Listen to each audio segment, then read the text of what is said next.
Welcome. This is Fizz at Living It Up Events, a not-for-profit focused on social isolation for people with learning disabilities and autism. Welcome, Fizz. How are you Hi, this morning? I'm good, thank you. How are you? Lovely, thank you. Okay, you're joining us today so we can learn a little bit more about what you actually do. So a whistle-stop introduction would be absolutely lovely. Okay, this is our 11th year of running. We started off holding big sort of nightclub style, gig style events for people with learning disabilities or autism because they very rarely get that opportunity. And through the learning and talking to our members, we then opened a performing arts centre where people can come. There's 3 bands now, a live internet radio station, an annual production that is written by the participants and produced by the participants. So everybody has a role. Some people did the lighting, some people did the sound, some people did the music, some people did the acting. And then we have Great Mates, which is a friendship and dating service, because it can be quite difficult if you're being supported in a residential home to make meaningful friendships or relationships, and essentially everybody wants friends and hopefully a good relationship. And then we also have Gig Buddies, where we match a participant up with a volunteer to go out to gigs, sporting events, to the theatre, the normal sort of recreational activities that you or I might do. Lovely. That is lovely. Obviously, it's a very interactive face-to-face engagement. So Yes. you must be really struggling right now, given the fact that we've all got to socially isolate and that sort of contact isn't as easily available. So how is it really impacting, would you say, everything that you do? It's had quite a massive impact, actually. We are phoning everybody that we know at least once a week, maybe 2 or 3 times a week. We've created some private Facebook groups where members can interact with each other. There's a Gig Buddies Coronavirus Fest on Okay. Facebook Okay. that is currently running to the end of May, and anybody can kind of ask to join and they take over the admin of the page. And so then they do performance. So we're getting music out to people. But essentially it's phone calls. People are very lonely, people are very frustrated, and some people are not quite understanding the seriousness of the situation. Yes, absolutely. Well, obviously, it's having such a major impact on what you do. Is it having any impact on how you actually are able to sustain yourselves? Absolutely. One of the things that we do is we run a community hall. And the money from the community hall and the money we make from people paying to join the Performing Arts Centre, so for their lessons essentially, we're no longer making. And how are you adapting and surviving to that? So we have furloughed the majority of our staff currently. There are 4 of us left working. We did manage to get a small grant from the community fund. Great.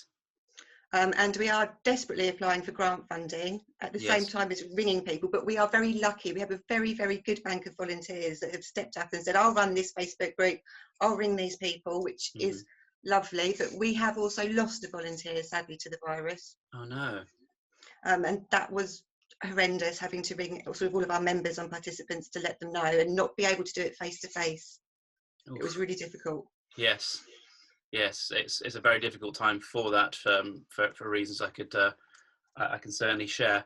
So how do you think that you would appreciate the listeners to be able to help to support, spread the message, contribute? What would you most like from them right now? Volunteers who already have a DBS check in the last 12 months can certainly get involved in phoning people. The more phone calls people are having, the better it is. Otherwise, you know, we're happy if people want to make a very small regular donation or a one-off donation of £5. Every little bit is going to help us right now. Absolutely. And one of the things that we've talked about before is how you're actually very much able to quantify how donations actually really are turned into real great benefits, which is fantastic. And certainly there's an awful lot of information on the internet about you, so we can actually add links in later on to make it easy for people to learn more about what you're doing, how you're adapting, and to become more involved. Where it comes to things like DBS checks, is it possible for people to actually apply for those right now, or is that something which has actually come to a halt? DBS checks cost us £12. Hmm. And at the moment, we don't want to spend any money we don't have to. Ordinarily, I'd just say yes, we can just do that. The rules have changed. We can have your ID sent via email electronically if you're happy to share photos of your passport or your driving licence, etc. But we don't want to pay the £12. Okay, I understand that. But if every people were actually willing to put themselves through a DBS check, which is a very useful thing to actually have, not only Absolutely. on your CV, but just have in general, then obviously, then they would also help them to be considered that way as well, potentially. Absolutely. So fantastic. That's great. So obviously, you've had to adapt for the last few weeks with the constantly changing news and the media.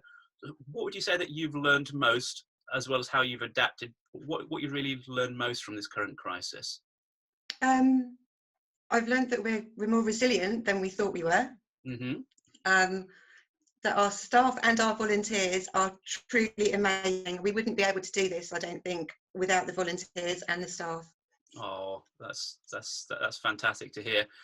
And where it comes to any future crises, because as sad as it is, this isn't going to be the last crisis that we're going to have to No, face.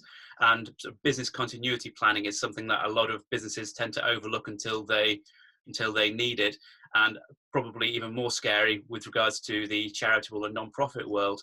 So, is there anything that you are having to adapt, which you could recommend to others to do in order to avoid being as impacted as this in the future?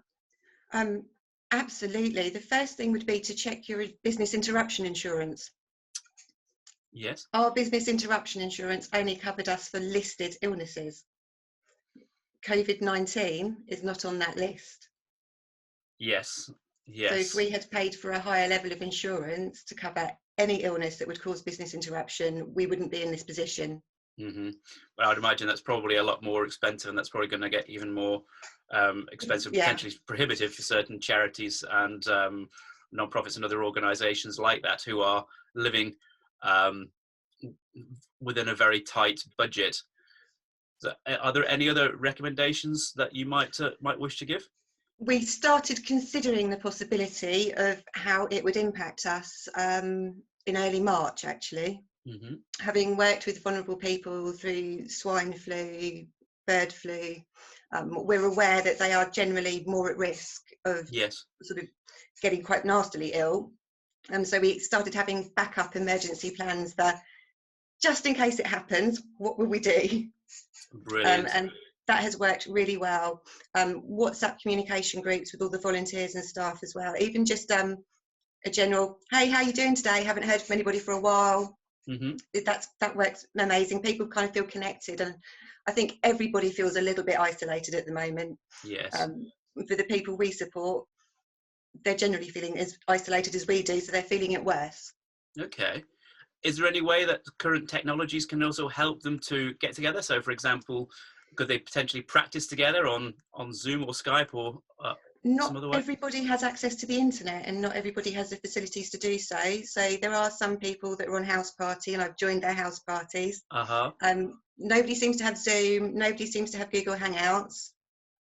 Facebook works really well. Lots of Facebook video calls going on. Brilliant. Facebook Lives. I've set a challenge to the Gig Buddies group this week Oh, yes.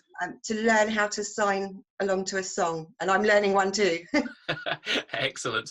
Well, maybe we have to actually see that on your site when it's recorded for us all to see. So that would be It's fantastic.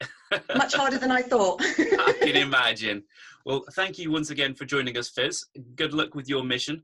And if there's any ways that you think of that we can all help, then please do let us know. Thank you Thank very you so much. much. Thanks for Lovely. your time. Thank you.